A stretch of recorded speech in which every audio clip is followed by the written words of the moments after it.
Okay, guys, we're here at Jed Heap's ranch. You have a name for the ranch? Just Heap Farm. Heap Farm. And he's a neighbor of mine. He's got 500 acres or so. Just under it, yeah. It used to be a dairy farm, and he grows hay and alfalfa, and he runs beef cows on it.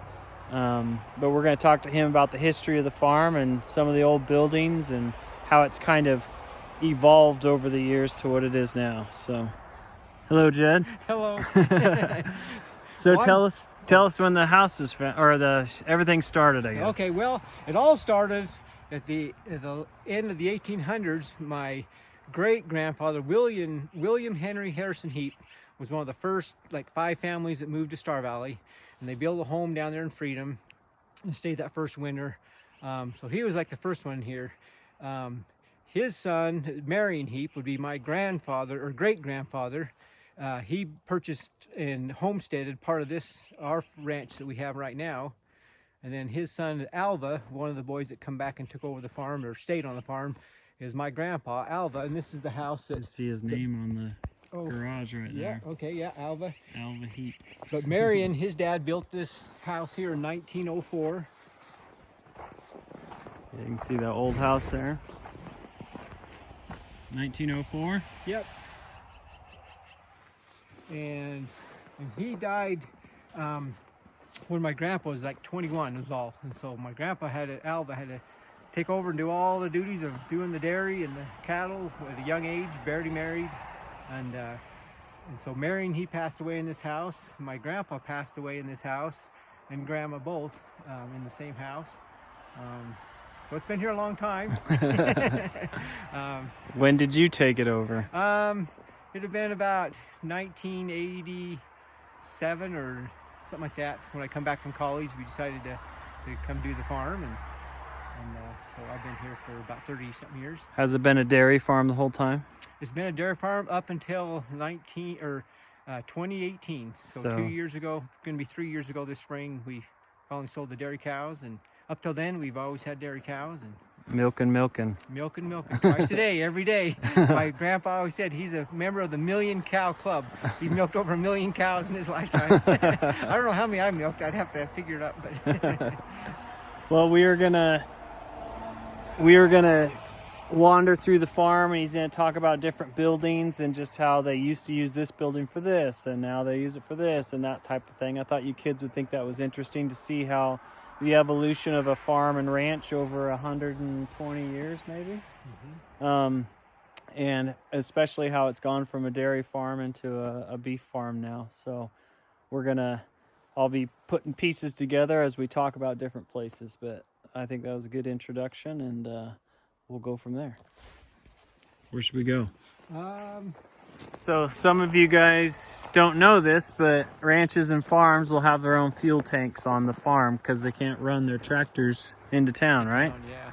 So they deliver. We got 1,000-gallon diesel and a 500-gallon gas, so we can fill up our tractors and equipment right here. So you can just pull right up, and a big tanker comes in and delivers every so often? Yep. How often? About 4 times a year, probably. Okay. So you have your own little gas station here.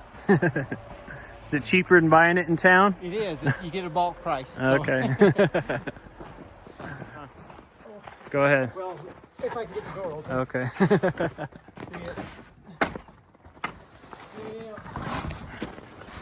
It's an old building.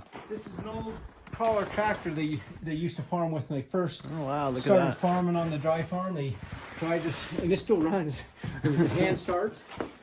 Oh, you got a hand crank it in the front? Yeah, hand crank, and we got it running last summer and drove around. See those big old tracks like a tank? So we used to use that when they first started. This is about 1949 or something, age, 48. So just after World War II, huh? Yep, they used that to farm with up on the dry farm. And okay. So do you drive this as a kid? No, just for fun. Just for fun. By then, when I come along, they had the wheel tractors, the and new this was ones, slow and dirty and loud, and clank, clank, clank, clank, clank, clank, clank, clank, when you're driving it. What's it run on? Gas. Gas, straight gas, huh? Yeah. That's cool. It still runs. You got to run last summer, drove around.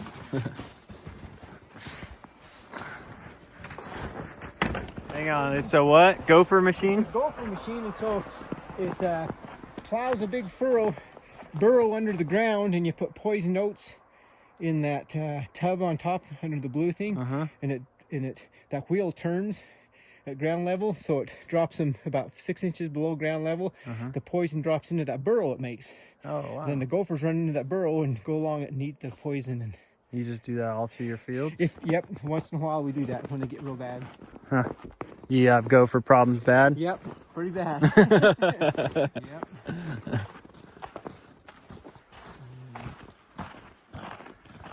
Should we go into the museum?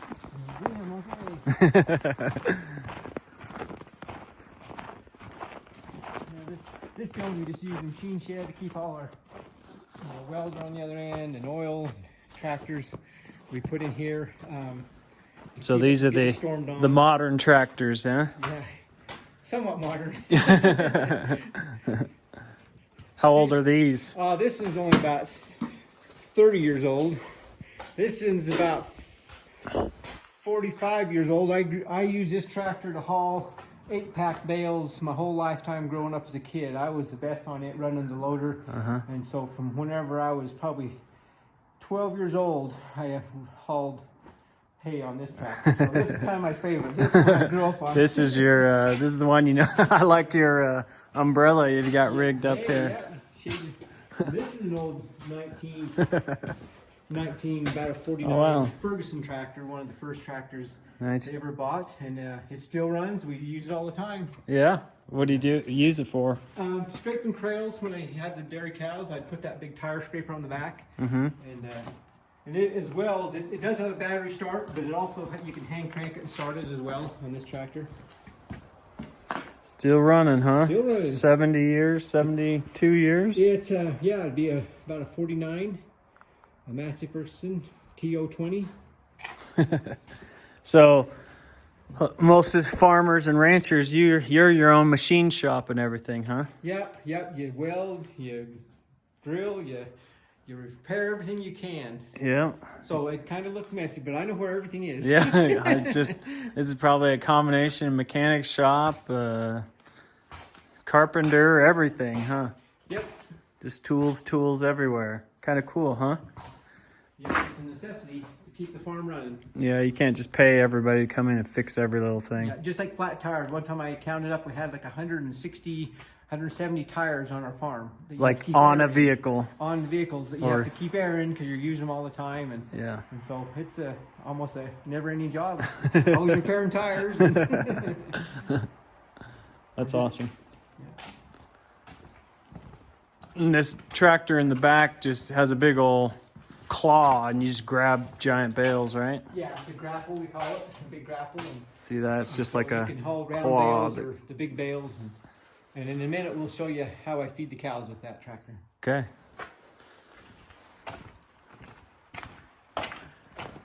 So he called this the museum. This old building. Who built this? It would have been my probably great-grandpa. Your great-grandpa? Built it. Yeah, one of the first buildings they had on the farm was this building here, and the next one. This one right here was one of the originals too. Yeah, there's still just the barn wood finish to them. They used to put hay up on top and store it. Same with this one. Kept the cattle in there. We remodeled inside and make stalls so we could put, our maternity cows in there. Yeah. Same with this one. They used to put horses in this shed. And so they kept all the horse gear, the harnesses. So this is all the way back, all the gear. Yeah. All the old harnesses to pull the team and sleigh. Great grandpa and grandpa. Yeah, they used to farm with those. I'm glad we don't have those days again. I'd rather get on a tractor than to harness up a horse. And you got all your old saddles in here? Saddles here. Here's an old army saddle that was in the 1800s. And an actual cavalry saddle, they call it. And then these two saddles here are my great-grandpa's and grandma's. They both have their own saddle with the high backs on them. Oh yeah, see that? They don't look real comfortable, but they probably thought they were pretty nice. Great grandpa and grandma, huh? Do you remember them riding them at all, or were they? No, they were passed away before I ever grew up. Okay. So I didn't ever know them. And then this is just our current day of trapping muskrats and beaver, and So that's what all this trapping stuff is. I used to trap hundreds of muskrats as a kid growing up. Really, just in Spending the money, all these little streams around the canal. And, yeah. and they On wanted the- them out of it. Actually, they would almost seem like they used to pay a bounty on them to get the muskrats out of the canal, because they would chew a hole through them and make it leak. Yeah. And so it was a good thing to get them out. You of the still canal. have a lot of them? There's still a lot of them, but I don't trap them anymore. Too much work, too cold, freeze my fingers, skin them out. But this year we got actually a few of them. We put a beaver trap down our pasture. There was a beaver down there we wanted to get, and we accidentally would get some muskrats in the traps. And so my son skinned them out, but we haven't sold them or anything yet. But, So did you sell the ones you did as a kid? yeah, you'd get about $3 or $4 a piece. And today they're still worth about $3 or $4 a piece. Yeah. 50 years later. That's awesome. Any other cool things in here? Oh, no, these are just fox and coyote stretchers, and just some horns and stuff from different elk and deer that we've gotten over the years. But this is the museum, huh? Yep. We hope to never have to go back to use farm with horses again. But we're ready if we have to, if it gets bad enough. Okay. The metal ones are granaries. These are granaries? Yeah, all 5 of those metal buildings are granaries. The little ones are 1,000 bushel granaries. So I've got seed grain in one. I've got salt and some block salt, loose salt in another one. The 2 bigger ones, the ones we really put grain in to sell, because they're about 2,500 bushel each, and store it in there. And then Now, is that all to grain sell. you grow here and then Yeah. throw in there? Yep, it's barley. Is the only thing we can grow here in Star Valley is barley and alfalfa. That's about the only 2 farm products that we can grow here. You can't do potatoes or corn or any of those crops are too frost sensitive that we can't do here. So we're limited. Yeah. Barley and alfalfa and grass. And you put it all up yourself Yeah. for reuse? What do you use it for? Now I just sell it since I don't have my dairy cows. When I had the dairy, we fed them lots of grain Okay. to get a lot of milk, and but now we just sell the barley. So. Okay. So those dairy cows required all that grain just because of the milk production? Yeah. Yeah, they got about, 15 to 20 pounds a day of barley. So. Yeah. Okay. What's next? He said this used to be a chicken coop, and this is the outhouse. They still use it because they don't have bathrooms out in any of these buildings, so this is the outhouse.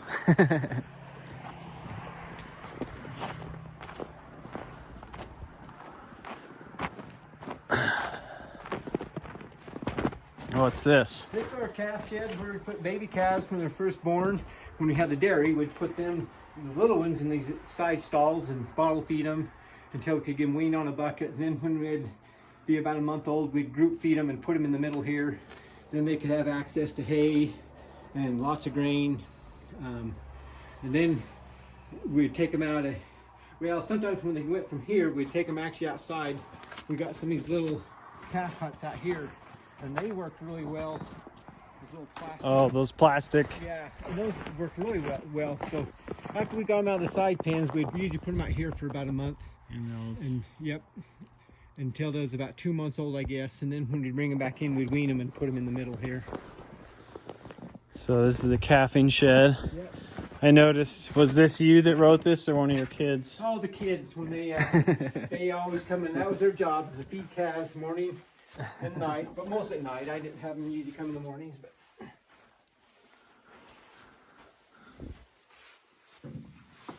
Yeah. Don't use it for that anymore, or you put beef cows in here, calves? No, we don't dare take away the beef calf. That's right. Don't take away the beef calf from the mama. You leave it with them. On Holsteins, on a dairy farm, as soon as they're born, you take away the calf and you raise the calf and you milk the mama.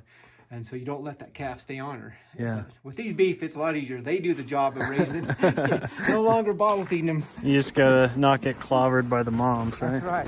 We're gonna tell you guys that story when we get over to the cows pretty soon. Jed just got clobbered by a mama cow the other day. Broke a rib. Heap Dairy. Is this the milking operation? This is a milk barn here with the bulk tank. So the milk would come in from where the cows are. It would come in here and it would come in this tank here and cool it down. It would, I can open it up. it would hold 600 gallons and cool the milk down to 38 degrees. And every other day, the milkman would come and hook onto here and just suck out the milk in about 5 minutes. Pull the whole thing out and then haul it off to Idaho, right? Yep. How much was a full tank of milk? What did they pay you for it? Well, we was getting about an average of $15 to $20 per hundredweight, and there's 8.6 pounds of milk per gallon. This is a 600-gallon tank, so do the math, students. Figure that out. How much is one of these tanks worth? 600 gallons, and at 8.2 or 8.6 pounds per gallon, and we got paid about, say, $20 per 100 pounds. So what would that be? It's about like $12,000-$15,000 a month. Oh, really? For a full like tank of this? Yeah. For how much? Well, not for one full tank, but yeah, every other day. a month of milk, 12 or 15,000. Yeah. But most of that goes back into the farm. Yeah. So sounds like a ton of money, but then you're like, well. Yeah. So I'll have to do some quick math to figure out how much that would be worth. So while we're on that topic, so not all farmers go to college, but Jed went, you went got a bachelor's degree in what? I went to Ricks College in farm crops management, and then I went to BYU in the soil science agronomy department. I got a degree in that, and then I went to Utah State and got a plant science degree, agronomy degree there as well. A master's degree. Yeah, so you're a well-educated farmer. At least I was smart enough to know to sell the cows eventually. It took me 35 years. That's right. I think I should have had this all cleaned up and organized if I knew I had that company. Oh, whatever. So, no, I don't come and lay under the canning. This is where Jed gets his suntan. Now, my nice complexion. It's actually being a good neighbor, and a guy needed to store it somewhere, and I said, okay. Now it's been 2 years, so don't ever do that. That's right. That's being too nice of a guy. That's right. But, so when we milk the cows, we bring them in, and we could put in 12 cows down here. We had 6 stanchions, I call them, and we can milk a cow on the right and on the left at the same time. So how would they walk They in? come in that door there. This door? Yep. We put the holding pen out here. It's snowing. Put all the cows out here, and then bring in 12 at a time. And when they walk in, we always had grain in front of them. So between every bunch, we'd give them a dump out of a bucket of grain, a bucket for every 5 cows. So each cow got about a gallon worth of barley, rolled barley, every time they got milk twice a day. And then once they all come in, you can lock them all up. This is something I designed and built. Lock their head Lock in? them all at So once. you built that? Yeah, I welded up all this stuff. And then when you went to turn them out, you just open them up, and all 12 would back up and then go out the other door on the other end. Nice. And then you could put in 12 more. But yeah, you just put these milkers on them. The milk would get sucked up in these milkers here in this clear tube into this pipeline, and it slopes downhill as well as the vacuum. Anyway, it'd pull it down into the other room, and then it gets pumped over. Filled that tank up, huh? Yep. How'd you get one at a time to curl in there? Did they like that grain? Yeah. So they wanted to stick their head in there? Drive them with the grain, and they got used to the grain, and they'd about knock you over if you opened the door and put it away. They wanted to come and get their grain, and then they enjoy being milked. It makes them feel good to be milked. And so when you get a heifer or a first calf and you bring it in for the first time, it's kind of a rodeo circus, trying to explain to the cow, this is where you go. Sometimes you have to hot shot them in and put panels up and have a circus going on. But once they get a taste of the grain, it doesn't take them more than 2 or 3 times, and they want to come get their grain. They like it. And then you can get them milked. So. I was going to ask you a question now. While you're thinking of your question, if it was a mean cow or a mean heifer, you can always put this over their back, over their big pinion bones, and you just tighten this up. Just kind of pinches down on their legs. They can't kick you. Oh, okay. So they can kick back. They can't kick you very hard with this on. How often did you get a good kick over the years? Oh, once in a while. Any broken bones? No broken bones. So, really? Yeah, nothing too bad. Nothing too serious. So. else to show you? Yeah, I gotta get that. Oh, He's tell actually- tell the kids. Oh. I mean, you milk every day, Yep. every day of the year, 7 days a week, and what times of the day? You can do it anytime you want. You just gotta milk them twice a day. And but at night, if you want to be done before all the activities, usually about 7 o'clock is different, school events, games, and so you want to be done before 7. So we always start about 4:30 at night and like 4:30, 5 o'clock in the morning. And it took about 2.5, 3 hours. Yeah, and so we could be done by 7 o'clock to go to meetings or different events. When you have kids that are old enough to do it, they could do it. But when you didn't have kids around to do it for you, who did it? Just you do it yourself. you do it yourself because you have to be here. So There's no vacations. No vacation. If and or buts about it, you've got to be here to milk the cows twice a day, every day, 7 days a week. Christmas, birthday, Sunday, no matter. So what. after 30 years, you said enough's enough. Enough's enough. But with the family, with kids, and my dad was always helping up to the last number of years, 10 years.